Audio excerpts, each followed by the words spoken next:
अस्सलामु अलैकुम वरहमतुल्लाह। मुहतरम मेरे प्यारे साथियों, ईरान सुप्रीम लीडर आयतुल्लाह खामिनी का मौत पर हजरत मौलाना जर्जिश अंसारी साहिब का खिताब जरूर सुनिए। बहुत ही खूबसूरत बयान है सामिईन किराम, और हमारे इस चैनल को सब्सक्राइब कीजिए ताकि नए नए बयानात आपको सुनने को मिले।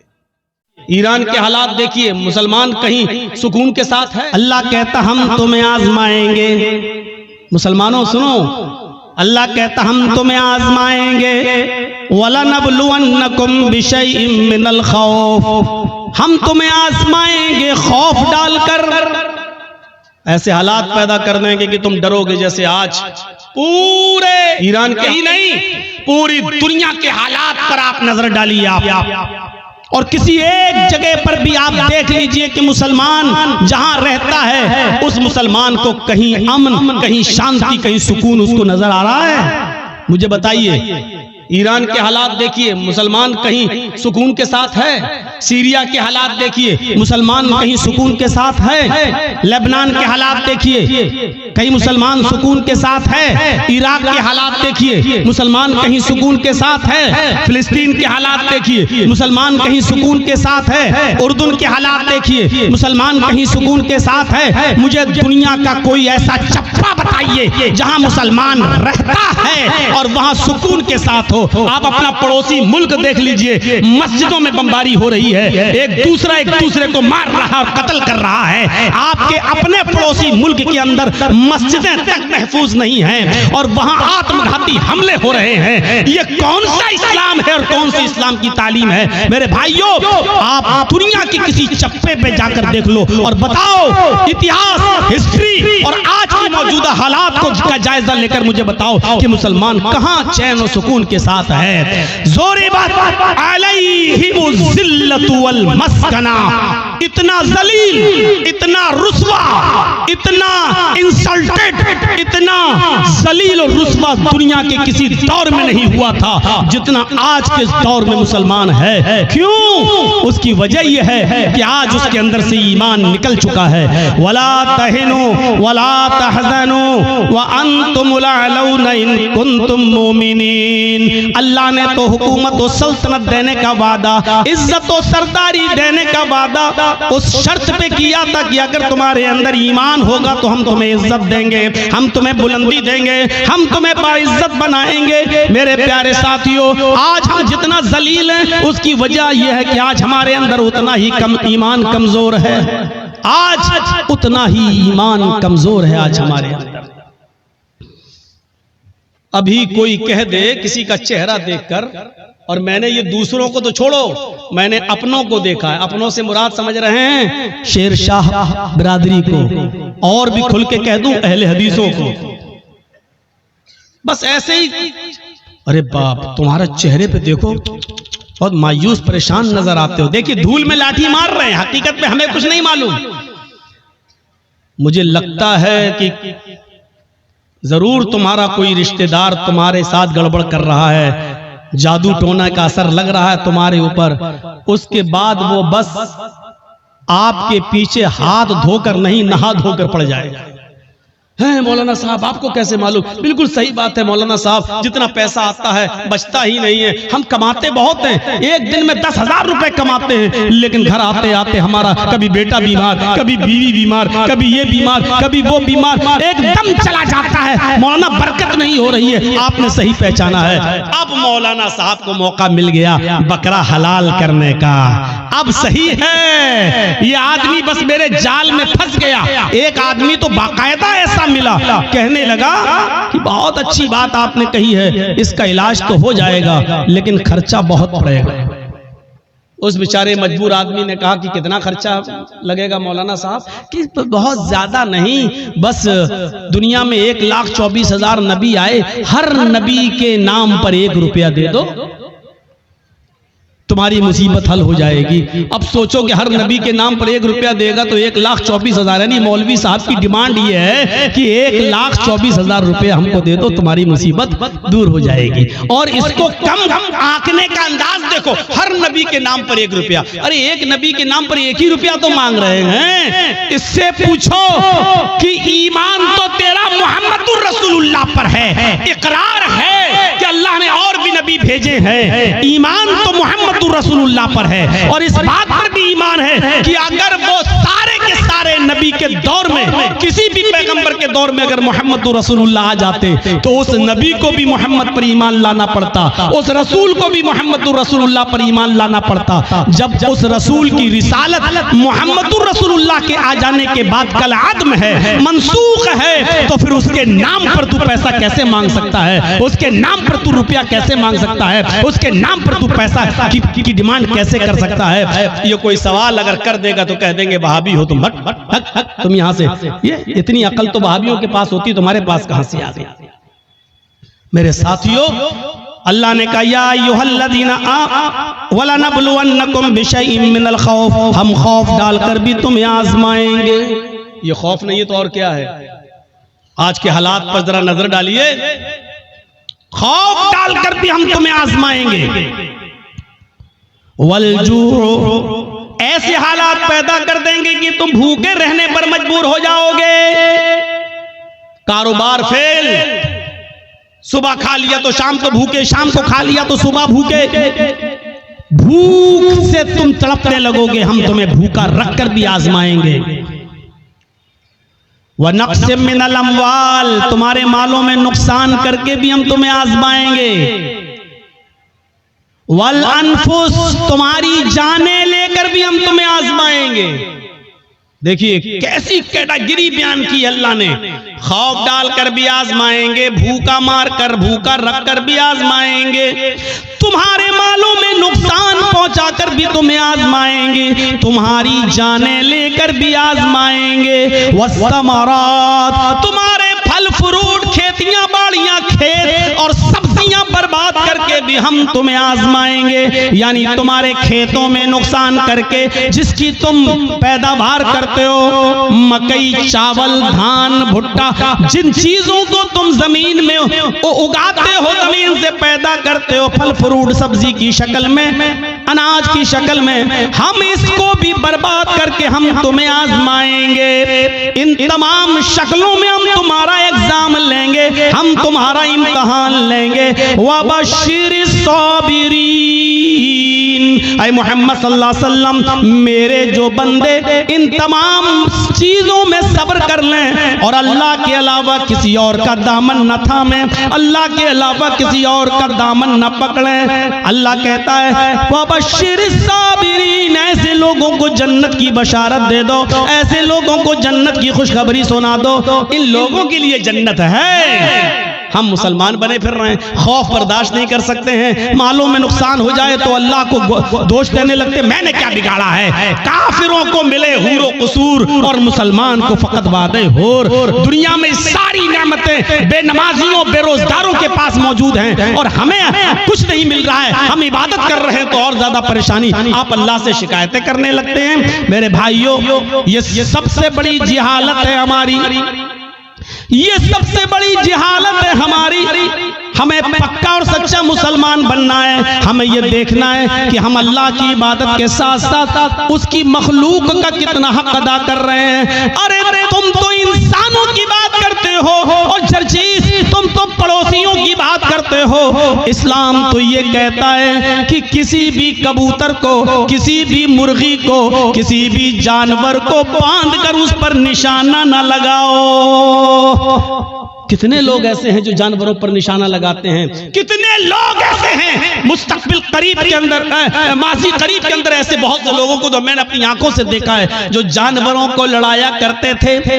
देसी मुर्ग की लड़ाई हुआ करती थी, उनमें नाखून उनके बड़े बड़े कर दिए जाते थे और मुर्ग आपस में लड़ाते हैं। जब तक वो खून खच्चर ना हो जाए और एक मुर्गा जब तक भाग ना जाए तब तक हार जीत का फैसला नहीं होता। पता नहीं अब ये होता है कि नहीं होता है। हमारे उत्तर प्रदेश में ये जिहालत आज भी चलती है, मुझे नहीं मालूम कि आपके बिहार और बंगाल में क्या कंडीशन है। मेरे प्यारे साथियों, इस्लाम इस लड़ाई को, जानवरों की और परिंदों की इस लड़ाई को भी हराम करार देता है और मुर्ग को लड़ाकर जख्मी करने वालों को भी मुजरिम करार देता है। मेरे प्यारे साथियों, इस्लाम तो वो प्यारा मजहब है कि एक औरत ने एक बिल्ली को पकड़ लिया और बिल्ली को पकड़ने के बाद बांध दिया और 3 दिन उसको भूखा और प्यासा रखा, यहाँ तक कि वो मर गई। न छोड़ती थी कि वो शिकार करके अपना गिज़ा हासिल कर ले,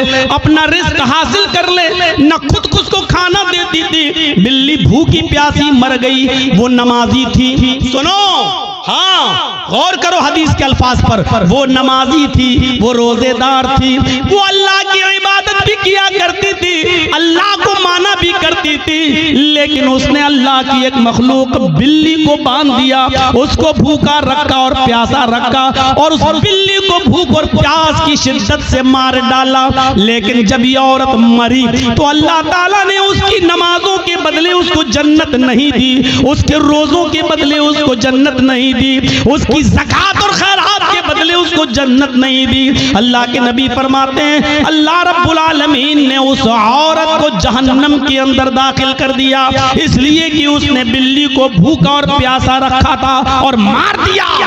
नमाज पढ़ लेने का नाम इस्लाम नहीं है, रोजा रख लेने का नाम इस्लाम नहीं है। इबादत है, ठीक है, लेकिन इस्लाम यह है कि तुम अल्लाह की मखलूक के साथ भी रहम करो। अल्लाह की मखलूक, अल्लाह की सृष्टि के साथ भी तुम्हें रहम का बर्ताव करना है। ये औरत बिल्ली को बांध के रखी थी, जब मरी बिल्ली तो मर गई भूखी प्यासी, लेकिन नमाज और रोजा रखने के बावजूद जन्नत की मुस्तहिक नहीं हुई। और बुखारी पढ़िए, एक औरत ऐसी भी थी जो बदचलन थी। अब बदचलन का खुलासा नहीं करूंगा, आप समझ जाइए कि बदचलन किसको कहते हैं। बस दूसरे लफ्जों में कह दूं कि वो तवाइफ थी, क्योंकि हदीस में फाहिशा का लफ्ज मौजूद है, यानी जिस्म फरोश थी, पैसा लेती थी और अपना जिस्म बेचती थी, बदचलन थी, जानिया थी, बदकार औरत थी। उसने एक जंगल में एक कुत्ते को देखा जो गीली जमीन के पास बैठकर अपनी जबान से गीली जमीन को चाट रहा है, गोया कि वो प्यासा है और उस गीली जमीन से कुछ पानी लेना चाहता है, लेकिन गीली जमीन से पानी नहीं मिल रहा है। हदीस के अल्फाज हैं, उस औरत को उस कुत्ते पर रहम आ गया, उसने अपना मोजा उतारा। एक रिवायत में आता है उसने अपनी ओढ़नी, अपना दुपट्टा उतारा, उसने उस दुपट्टे को कुएं में डाला। एक हदीस में आता है कि उसने अपना मोजा, चमड़े का मोजा चलता था, वो चमड़े का मोजा उतारा, अपनी ओढ़नी में बांधा और उस ओढ़नी को चमड़े के मोजे के साथ जब कुएं में डाला तो कुएं का पानी उस मोजे में, उस चमड़े के सॉक्स में आ गया। पूरा मोजा उसने पानी से भर लिया और वो कुत्ते के पास आई और उसने पानी उस कुत्ते के मुंह के पास उलट दिया। कुत्ते ने अपनी जबान से चाट चाट कर वो पानी पी लिया। उस वक्त तक वो उसको पानी पिलाती रही जब तक कि वो कुत्ता प्यास की शिद्दत से उसकी प्यास बुझ नहीं गई, वो सैराब न हो गया और अपने आप दुम हिलाकर जाने लगा।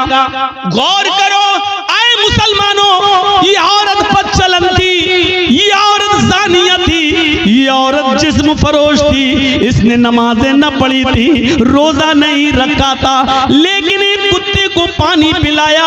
वो रहमान और रहीम की रहमत ऐसी जोश में आई, उस रब्बुल आलमीन की रहमत ऐसी जोश में आई कि जब ये औरत मरी तो अल्लाह को उसकी ये नेकी पसंद आई और अल्लाह ने उस औरत को जन्नत के अंदर दाखिल कर दिया। इस्लाम ये बताता है कि अल्लाह अपना हक माफ कर सकता है, लेकिन मखलूक का हक मारोगे तो अल्लाह माफ नहीं करेगा। नमाजों में सुस्ती होगी, अल्लाह माफ कर सकता है, रोजे में सुस्ती होगी, अल्लाह माफ कर सकता है, लेकिन अगर आपने किसी का हक मारा है तो अल्लाह माफ नहीं करेगा जब तक कि आपका वो भाई आपको माफ न कर दे। कितने लोग बैठे हैं यहाँ पर, कितने यतीमों का हक मारे बैठे होंगे, कितना अपने भाइयों का हक मारे बैठे होंगे, और इन सब के हक नहीं भी मारे होंगे तो अपनी बेटियों का और अपनी बहनों का हक तो मारे ही होंगे। कितने लोग हैं जो ये कह के जाते हैं कि मेरे मरने के बाद मेरे बेटों के साथ साथ मेरी बेटी को भी हमारी विरासत में से कुरान और हदीस के मुताबिक हिस्सा दे देना, और कितने ऐसे लोग हैं कि बाप के मरने के बाद अपने बाप की विरासत में बेटों के साथ साथ वो अपनी बहनों को भी हक देते हैं। और कितने ऐसे भाई हैं वो मुझे बताएं खड़े होकर कि जिन्होंने अपनी प्रॉपर्टी में से अपनी बहनों को भी हिस्सा दिया होगा। हाजी साहब हैं, नमाज पढ़ने जा रहे हैं, लंबी दाढ़ी है, तहज्जुद की नमाज पढ़ रहे हैं, मर गए, लेकिन अपनी प्रॉपर्टी में से अपनी बहन को हक देकर नहीं गए। अरे बाप की प्रॉपर्टी में से भी हक है और भाई की प्रॉपर्टी में से भी बहन का हक है। बहन को अल्लाह ताला ने लड़की को हर तरीके से हक दिया है। बाप भी अपनी बेटी को देगा, भाई अपनी बहन को देगा, शौहर भी अपनी बीवी को देगा, और बेटा है तो वो भी अपनी माँ को, बेटे की प्रॉपर्टी में से माँ को भी हक मिलेगा। एक औरत चारों तरफ से हकदार है, समझ रहे? जैसे मेरी एक बहन है, वो मेरे बाप की विरासत से भी हिस्सा पाएगी, और जर्जीस को जो हिस्सा मिला है या जो हमने कमाया है और खरीदा है, प्रॉपर्टी बनाई है, जर्जीस की प्रॉपर्टी में से भी वो हकदार होगी। और वो जिस शौहर के साथ रहती है उस शौहर की प्रॉपर्टी में से भी उसको मिलेगा। और उसका जो बेटा है, बेटा अगर जमींदार है और जायदाद का मालिक है या किसी हिस्से का हकदार है, तो उसमें से भी उसकी माँ यानी मेरी बहन उसमें से भी हिस्सा पाएगी। गौर करो, इस्लाम ने औरत को इतनी बुलंदियों से नवाजा है। ये मीडिया के लोग जो उछालते हैं और भागते फिरते हैं और कहते हैं कि इस्लाम ने जुल्म किया है, जुल्म किया है, जुल्म, ये जुल्म नहीं है। मुझे बताओ कि बाप की भी विरासत में से, बेटे की भी विरासत में से, भाई की भी विरासत में से और शौहर की भी विरासत में से ऐसा कौन सा मजहब है और ऐसा कौन सा संप्रदाय है जो अपने बहन, बेटी, बीवी को हक देता हो? मेरे भाइयों, ये इस्लाम है जिसने औरत को इतनी इज्जतों से नवाजा है। अगर माँ है तो कह दिया कि तेरे कदमों के नीचे तेरी औलाद के लिए जन्नत है। अगर बीवी है तो कह दिया जो तुम खाओ वो अपनी बीवी को खिलाओ, जो तुम पहनो वो अपनी बीवी को पहनाओ। खबरदार, अपनी बीवी के गाल पर कभी थप्पड़ मत मारना। एक औरत को कैसी इज्जत दी जा रही है। अगर वो किसी की बीवी है तो कहा जा रहा है खबरदार उसके गाल पर कभी थप्पड़ मत मारना। गाल पर थप्पड़ मारने का मतलब ये नहीं है कि गाल पर न मारो, पीठ पे खूब ठोको। क्या मौलाना साहब तो कह रहे हैं गाल पे मत मारो, इसका मतलब गाल के अलावा जहां चाहो वहां मार सकते हो। गाल को बोलने का मतलब यह है कि सबसे ज्यादा नाजुक हिस्सा ये गाल होता है, यहां मारेंगे हो सकता है कि उसने अपने आप को बचाया और आंख में हाथ लग जाए, उंगली चली जाए और उसकी आंख फूट जाए। तो जब इतने नाजुक जगह पर मारने का हक नहीं दिया है तो औरत को मारने का मतलब यह ना गाल पर कि कहीं ना मारो। किसी कंडीशन में दिया है इजाजत, हम उस तरफ अभी नहीं जाना चाहते हैं, परमिशन दी है किसी कंडीशन में, लेकिन उसमें भी इतने एहतियात के साथ कि तुम हल्की फुल्की मार सकते हो, वो भी तब जब आपकी बीवी आपके मना करने के बावजूद और पंचायत का फैसला मानने के बावजूद भी आपके अलावा किसी दूसरे मर्द को अपने बिस्तर पे बुलाती है और उसके साथ रंग रलियां मनाती है और समझाने के बावजूद भी नहीं मानती है, तो अब एक आखिरी रास्ता यह है कि उसको हल्की फुल्की मार सकते हो, लेकिन उस वक्त भी गाल पर नहीं, और इतनी भी नहीं कि पीठ पर लकड़ी और डंडों के निशान बन जाएं, इतना भी नहीं। और जब आपकी इस मार से भी वो रास्ते पे ना आए तब आप तलाक के बारे में सोचें, और उसमें भी मोहलत दी कि डायरेक्ट 3 तलाक़ें मत दो, तलाक तलाक तलाक, डायरेक्ट उसको बंदूक की 3 गोली उसके ऊपर मत धमक दो कि बेचारी की जान ही चली जाए। उस कंडीशन में भी बताया कि उसको 1 तलाक दो जब वो हालत तोहर में हो, पाकी की हालत में हो, और फिर सोचने और समझने का मौका दो, और फिर जब वो दूसरा महीना आए और फिर वो दूसरे महीने तक नहीं मानती है, फिर भी हरकतें कर रही है, और दूसरे महीने में जब वो हालत तोहर में हैज से पाक हो जाए तब आप उसको दूसरी तलाक दे सकते हो। ये बहुत लंबा एक अरसा हो, यानी इतना मौका दिया है कि एक कमजोर दिल की औरत डर जाएगी नहीं, इतना अब तो आखिरी रह गई है, तीसरे महीने में जहां तीसरी तलाक दी, हम हमेशा के लिए हराम हो जाएंगे, मेरे बच्चों का क्या होगा। ये सोचने और समझने का पूरा मौका दिया है। इससे पहले अगर वो मान जाती है तो आप भी मान जाओ और उसको अपनी बीवी की शक्ल में कबूल कर लो, स्वीकार कर लो। मेरे भाइयों, बहुत संजीदा मजहब है इस्लाम। इस्लाम के अंदर पूरे के पूरे दाखिल होने का मतलब यह है कि उसने जिन कामों के करने का हुक्म दिया उन कामों को करो और जिन कामों से रोकने का हुक्म दिया उनसे रुक जाओ। यही है इस्लाम। हजरत मुआज इब्न जबल फरमाते हैं कि अल्लाह के नबी सल्लल्लाहु अलैहि वसल्लम ने मुझे 10 बातों की नसीहत फरमाई, मुझे 10 बातों की वसीयत फरमाई। मुस्नद अहमद के अल्फाज हैं। इस हदीस को इमाम अहमद ने अपनी मुस्नद के अंदर नकल किया है और अल्लामा अलबानी रहमतुल्लाह अलैह ने इसको हसन करार दिया है। फरमाया अल्लाह के नबी सल्लल्लाहु अलैहि वसल्लम फरमाते हैं, हजरत मुआज इब्न जबल फरमाते हैं कि औसानी रसूलुल्लाह सल्लल्लाहु अलैहि वसल्लम बिअशरी कलिमात, कि अल्लाह के नबी सल्लल्लाहु अलैहि वसल्लम ने मुझे 10 कलिमात की, 10 बातों की वसीयत फरमाई।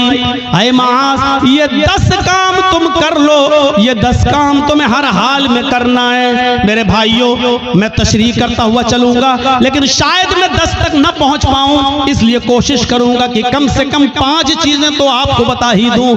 अल्लाह के नबी सल्लल्लाहु अलैहि वसल्लम ने 10 चीजों की वसीयत फरमाई और 10 चीजों में पहला नाम ये लिया, ऐ मास ला तुशरिक बिल्लाहि शैअन इन कुतिलता हुर्रिकता।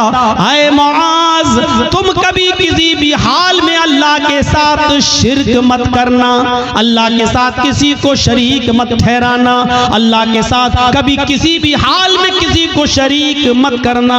इन कुतिलता औ हुर्रिकता, अगरचे तुम्हें कत्ल कर दिया जाए या तुम्हें आग में जला दिया जाए। अरे भाई, 1 घंटा हो गया बोलते हुए, अब तो बैठ जाओ सही से। लगता है स्प्रिंग लगा हुआ है आपके। कुतिलता, अगरचे कत्ल कर दिया जाए। शिर्क बड़ी अजीब चीज है। शिर्क अरबी में शिर्क है और इसी को अगर हिंदी में कहें तो बहु ईश पूजा, बहुदेववादियत, बहुत सी देवी और देवताओं पे आस्था रखना, बहु ईश पूजा, एक ईश्वर को छोड़कर बहुत से खुदा बना लेना, इसी को शिर्क कहा जाता है। मजबूरी की कंडीशन में, मजबूरी की कंडीशन में इस्लाम कुफ्र की इजाजत तो देता है। एक याद रखिएगा मसला, आपकी जान जा रही हो, लोग पिस्टल लेकर खड़े हों, आप जंगल में अकेले हो, आपके दुश्मन आपको कत्ल करना चाहते हैं और आपसे कुफ्र कराना चाह रहे हैं और कह रहे हैं कि ये कुफ्र कर वरना तेरी जान ले लूंगा, तो अपनी जान बचाने के लिए कुफ्र की इजाजत तो है। मतलब अगर वो ये कहें कि अल्लाह को मानते हो क्या, हाँ, अल्लाह का इनकार कर, बंदूक लें, कंपट्टी पर रख दें, अल्लाह का इनकार कर, आप जानते हैं ये लोग शूट कर देंगे, मार देंगे, बड़े जिद्दी लोग हैं, तो अल्लाह का इनकार करने से अगर जान बच रही है तो बचा लो। मैंने अपनी स्पीड थोड़ी कम कर दी समझाने के लिए। समझिए पहले, कुफ्र किसको कहते हैं और शिर्क किसको कहते हैं। कुफ्र भी हराम है, शिर्क भी हराम है, लेकिन कंडीशन देखिए क्या है।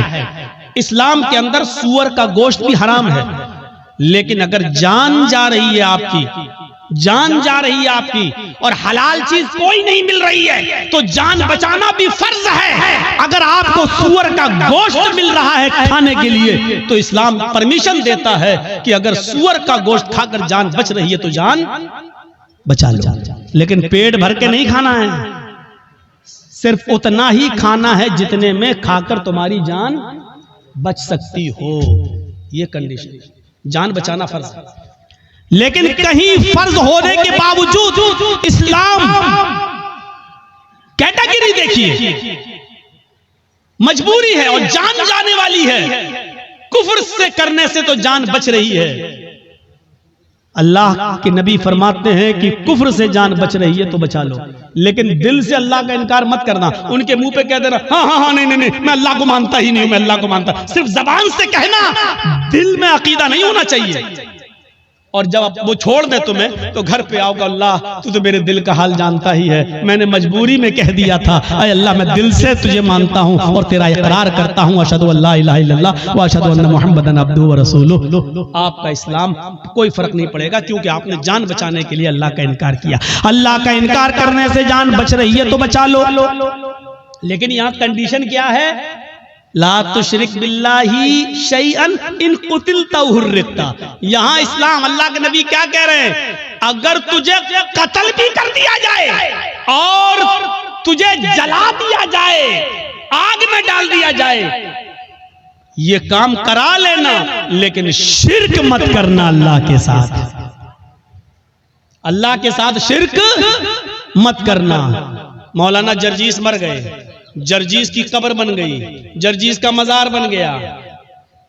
बेटा बेटी अल्लाह से मांगो, आय अल्लाह 10 सालें हो गई, बेटा नहीं हुआ, बेटी नहीं हुई, अल्लाह मुझे नेक बेटा दे, मुझे नेक बेटी दे। ठीक है, अब आप जर्जीस के पास कब्र पे चले जाओ, मजार पे, और कहो बहुत अच्छे आदमी थे, आय अल्लाह तू डायरेक्ट मेरी नहीं सुनता है, इनके वसीले से हम दुआ कर रहे हैं, जर्जीस साहब तुम मेरी दुआ लेके अल्लाह के पास चले जाओ, जर्जीस साहब मुझे अल्लाह से बेटा बेटी दिलवा दो। यही शिर्क है। मैंने कह दिया जो कहना था। समझदारों के लिए इशारा काफी है, कोई जरूरी है किसी का नाम लिया जाए? जब बगैर नाम लिए बात बन रही हो तो नाम नहीं लेना चाहिए। मेरे भाइयों, मैंने अपना नाम ले लिया और क्लियर कर दिया, ये शिर्क है कि अल्लाह को छोड़कर किसी और को पुकारा जाए, किसी और से मांगा जाए। इज़ा सअल्ता फसअलिल्लाह, सवाल करो तो अल्लाह से, व इज़ा इस्तअनता फस्तईन बिल्लाह, और जब मदद तलब करो तो अल्लाह से। मेरे भाइयों, कोई कंपट्टी पर बंदूक रखकर ये कहे कि मैं इस पूरी कौम का सरदार हूं, मुझे सजदा कर, मेरे सामने झुक, मेरे सामने सजदा कर, या मेरे सरदार को सजदा करो, ये मेरे सरदार हैं, तो अल्लाह का इनकार करके जान बच रही है तो बचा लो। लेकिन अगर किसी को सजदा करके जान बच रही है तो यहां इस्लाम आपको जान बचाने की इजाजत नहीं देता, सजदा करने की इजाजत नहीं देता। यहां कहा है अल्लाह के रसूल ने, आए माज शिर्क मत करना। अल्लाह का इनकार करके जान बच रही है तो बचा लेना, लेकिन अगर अल्लाह के अलावा किसी गैर को सजदा करना पड़े तो किसी गैर के सामने सर झुकाकर अपनी जान मत बचाना। अगर वो तुम्हें मारना चाहे तो मार दें, कुतिलता कत्ल करना चाहे तो कत्ल कर दें, हुर्रिकता जलाकर आग में डालकर तुम्हें कोयला बनाना चाहे तो बना दें, राख करना चाहे तो कर दें। ये अपने जिस्म को दुनिया में करा लेना, लेकिन किसी गैर के सामने सजदा मत करना। अब आप समझ गए कितनी इंपॉर्टेंट बात है। अब हर मुसलमान गौर करे कितना % मुसलमान है। पहले तो ये गौर करे कि वो मुसलमान है या नहीं, फिर ये गौर करे है तो कितना %, कितना % वो मुसलमान है। मुझे तो नहीं लगता कि कोई आदमी 10% भी कह सके कि मैं 10% भी मुसलमान हूं। आगे आने वाले वाकयात, अभी हम चल रहे हैं आपकी तरफ। मेरे भाइयों, अकल भी नहीं मानती इस बात को।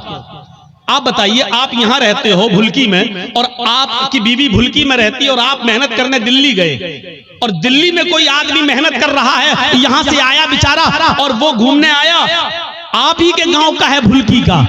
अब आपने दिल्ली में एक साड़ी खरीदी 5000 की, 10,000 रुपए की खूबसूरत साड़ी खरीदी, और खूबसूरत साड़ी उसके हाथ में देकर कहा कि भाई तुम तो भुलकी जा रहे हो ना, उत्तर दिनाजपुर मेरे गांव में जा रहे हो ना, ऐसा करो कि ये साड़ी मेरी बीवी को दे देना।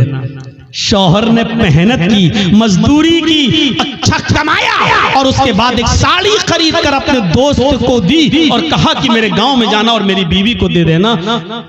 दोस्त घर पे आया, दरवाजे को दस्तक दी, बीवी ने दरवाजा खोला, आइए बैठिए। क्या हुआ? ए आपके हस्बैंड ने आपके लिए साड़ी भेजी है, उसने साड़ी दी, ओह इतनी खूबसूरत साड़ी, आइए आइए बैठिए चाय पी के जाइए, उसने दरवाजे खोले। अब हकीकत क्या है, उस औरत को तारीफ किसकी करना चाहिए, शौहर की या साड़ी देने वाले की?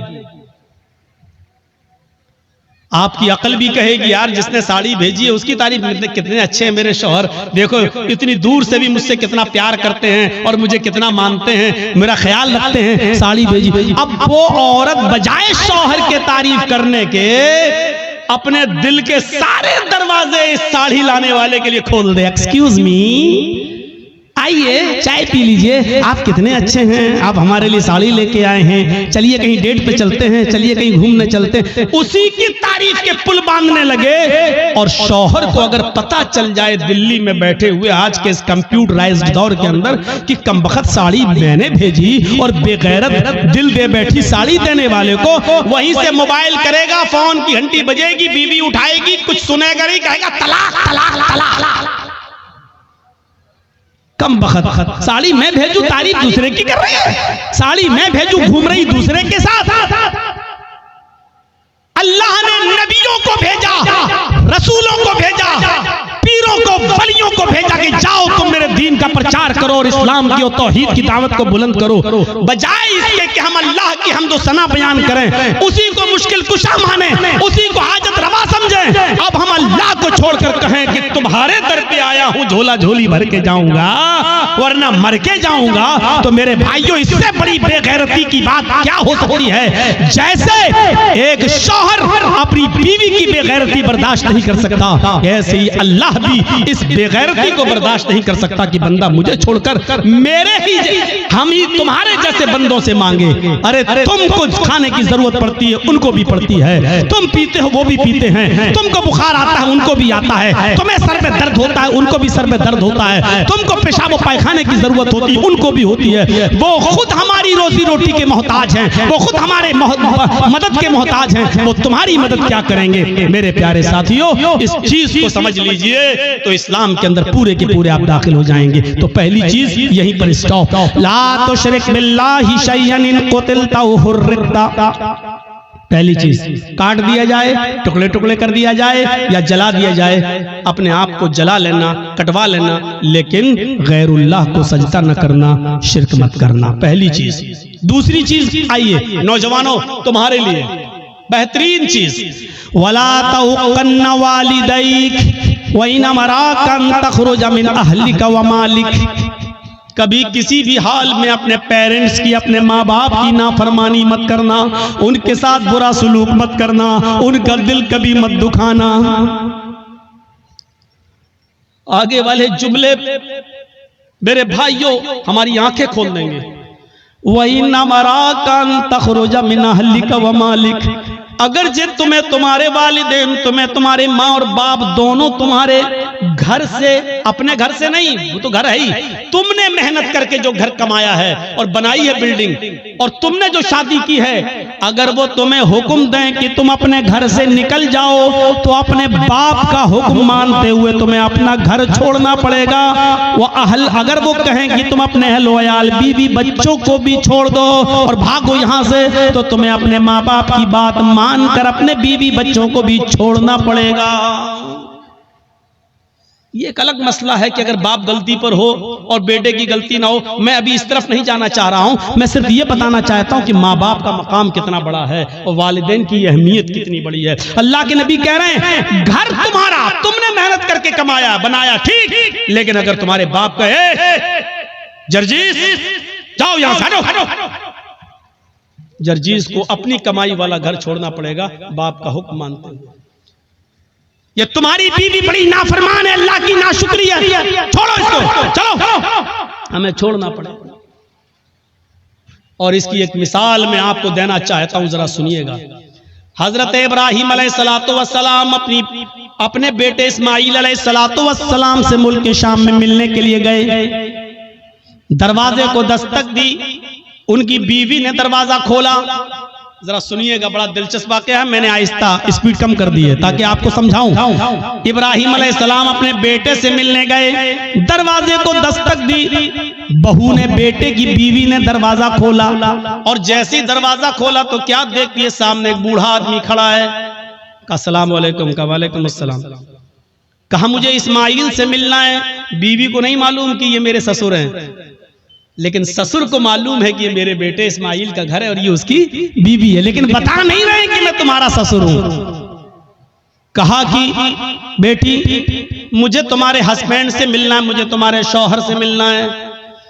कहा कि वो तो जंगल में शिकार करने गए हैं, घर में खाने पीने को कुछ नहीं था, इसलिए वो जंगल में चले गए, शिकार करके लाएंगे, शाम को गोश्त आएगा तब हांडी पकेगी।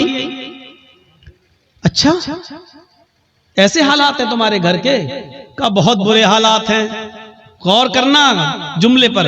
हाँ, बहुत बुरे हालात हैं। बेटी तुम्हारे घर की गुजर बसर कैसी चल रही है? तो जवाब दिया बहुत बुरी, भूखमरी की नौबत है। सुबह खाने को मिल जाता है तो शाम को भूखे सोते हैं, और शाम को अगर खा लेते हैं तो सुबह भूखे उठते हैं और शाम तक कुछ नहीं मिलता।